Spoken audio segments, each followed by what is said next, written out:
प्राचीन पौराणिक भारतर महाकाव्य महाभारत महान रचनामानंक भितरु गोटिए। महाभारत रे वर्णित गीताज्ञान पृथ्वीर सर्वश्रेष्ठ तत्वज्ञान। महाभारत रे अधिकांश वर्णना युद्ध एवं योद्धामानंक संपर्क रे होईछि। आहुरी अनेक किछि शिक्षाप्रद कथा महाभारत रे देखिबाकू मिले। महाभारतर वर्णना अनुसारे कौनसी ना कौनसी कारणरू अनेक देवादेवी अवतार ग्रहण करथिले। आजिर भिडियो रे जानिबा महाभारतर केउ केउ चर्चित चरित्र पूर्वजन्म रे कौन थिले एवं कहार अवतार थिले। जय पतित पावन जगन्नाथ, जय सनातन।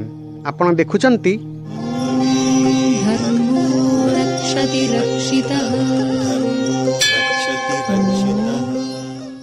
पितामह भीष्म शांतनु एवं माता गंगांग पुत्र भीष्म पूर्वजन्म रे द्यूहु नामक वसु थिले। महर्षि वशिष्ठंक अभिशापरू तांकु मानव जोनि रे जन्म नेबाकू पड़िथिला। महाभारत आदि पर्व रे एही कथार वर्णना देखिबाकू मिले।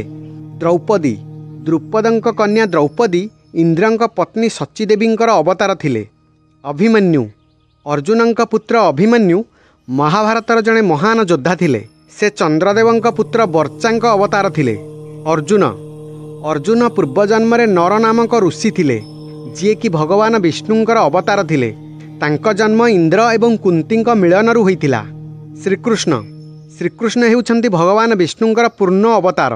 पूर्वजन्म रे से नारायण नामक ऋषि थिले। एही कथा महाभारतर अनेक स्थान रे देखिबाकू मिले। कर्ण कुंतींकर ज्येष्ठ पुत्र थिले। तांकर जन्म सूर्यदेव एवं कुंतींक मिलनरू होइतिला। से कहार अवतार नथिले। महाभारत रे से कहार अवतार थिले से कथार कौनसी उल्लेख नाही। श्रीखंडी पूर्वजन्म रे श्रीखंडी काशीर राजकुमारी अंबा थिले। भीष्म अंबांक सहित तांक भौणी मानंकु तांक स्वयंवररू अपहरण करथिले। अंबा भगवान शिवंकु तपस्या करथिले जे परजन्म रे से भीष्मंकर मृत्युर कारण हेबे। धृष्टद्युम्न पांडवंक सेनापति धृष्टद्युम्न हेउछंती अग्निदेवंकर अंशावतार। गुरु द्रोणाचार्य देवगुरु बृहस्पतिंक अंशरू जन्म होइथिले। बलराम शेषनागंक अवतार थिले। श्रीमद् भागवत महापुराण अनुसारे तांकु विष्णुंक अवतार बोली कुहा जाइछि। अश्वत्थमा महादेव काल क्रोधर सम्मिलित अंशरू जन्म होइछंती। नकुल एवं सहदेव एही दुई भाई अश्विनी कुमारंक अंशरू उत्पन्न होइछंती।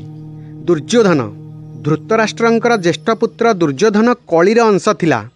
धृतराष्ट्र पूर्वजन्म रे गंधर्व राजा हंसा थिले। पांडु हंसांकर छोट भाई थिले। विदुर धर्मराजंकर अवतार थिले। रुक्मणी श्रीकृष्णंक पाटराणी रुक्मणी स्वयं लक्ष्मींकर अंशावतार अटंती। जरासंध पूर्वजन्म रे विप्रचित नामक दानव थिला। शिशुपाल महाभारत जुगरे हिरण्यकश्यप ही शिशुपाल रूप में पुनर्जन्म नैथिला। शल्य पूर्वजन्म रे प्रहलादंक छोट भाई संह्लाद थिले। भगदत्त पूर्वजन्म रे असुर राजा बस्कल थिला। कंस कालनेमी नामक दानव कंस रूप में पुनर्जन्म नैथिला।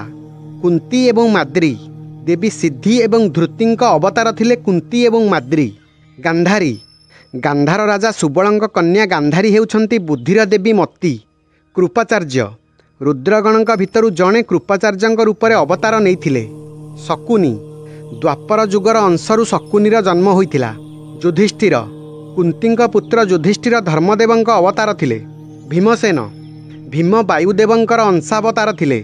सात्यकी द्रुपद कृतवर्मा एवं राजा विराट मरुतंक आंशिक अवतार थिले। प्रद्युम्न महाभारत संभव पर्व अनुसारे प्रद्युम्न ब्रह्मांक पुत्र सनत कुमारंक अवतार थिले। आशा करुछि भिडियो आपनकु भल लागिथिबो। चैनल को सब्सक्राइब करने को अनुरोध रहिली। जय जगन्नाथ, जय सनातन।